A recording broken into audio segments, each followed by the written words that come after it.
Thank you, Mr. Chairman. I'd like to thank you and the ranking member for ensuring that we have two bills before the committee here this afternoon, the Tanana Tribal Council and the Bristol Bay Area Health Corporation land transfers.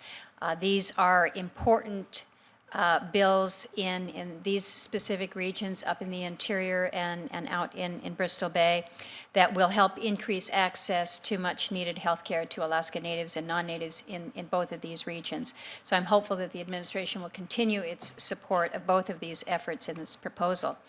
As you know well, I've spoke many times in this committee, we face many barriers in the state as it relates to offering quality and affordable health care, and one of these barriers is just proximity. The community of Tanana is located on the Yukon River in interior Alaska. It's an isolated community. It's one of those that is accessible by plane or by boat. It's a long boat ride. Or you can take a pretty long and oftentimes very dangerous snow machine ride in the wintertime, but it makes access to healthcare particularly difficult. And when someone is injured or sick, the cost of a medevac can be as much as $30,000 to be flown into Fairbanks or Anchorage. It's not sustainable. And so we need to do all that we can to help our tribes to provide the best health care possible, whenever possible, within their communities.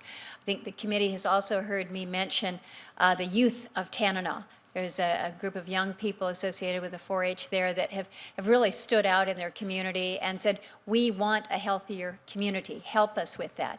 And so one of the provisions in the bill before us today with the transfer to the Tanana area is to provide for a wellness center. The Tanana Tribal Council is looking to have a wellness center. I'd like to thank Julie Roberts-Heislop, who is from Tanana. She is here today. She served on the Tanana Tribal Council. She's vice president of the regional organization of Tanana Chiefs Conference, a real leader within the region. And I appreciate so much, Julie, that you have made this long trip to be here to speak on this very important legislation. Behind her, we also have Robert Clark, who is the president and the CEO of the Bristol Bay Area Health Corporation.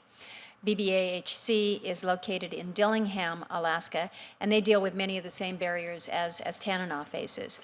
This legislation is needed to allow BBAHC to expand dental care for more than 8,000 people within their service region. Think about that. Dental care for 8,000 people in an area where your services have just been limited. The health facilities there in Dillingham that BBHC operates is the hub for many, many surrounding communities and is vital to health in the region. So I'd like to thank you, Robert, also for making the long trek out and being here. And again, Senator Barrasso, Senator Tester, thank you for the opportunity to present both of these measures before the committee.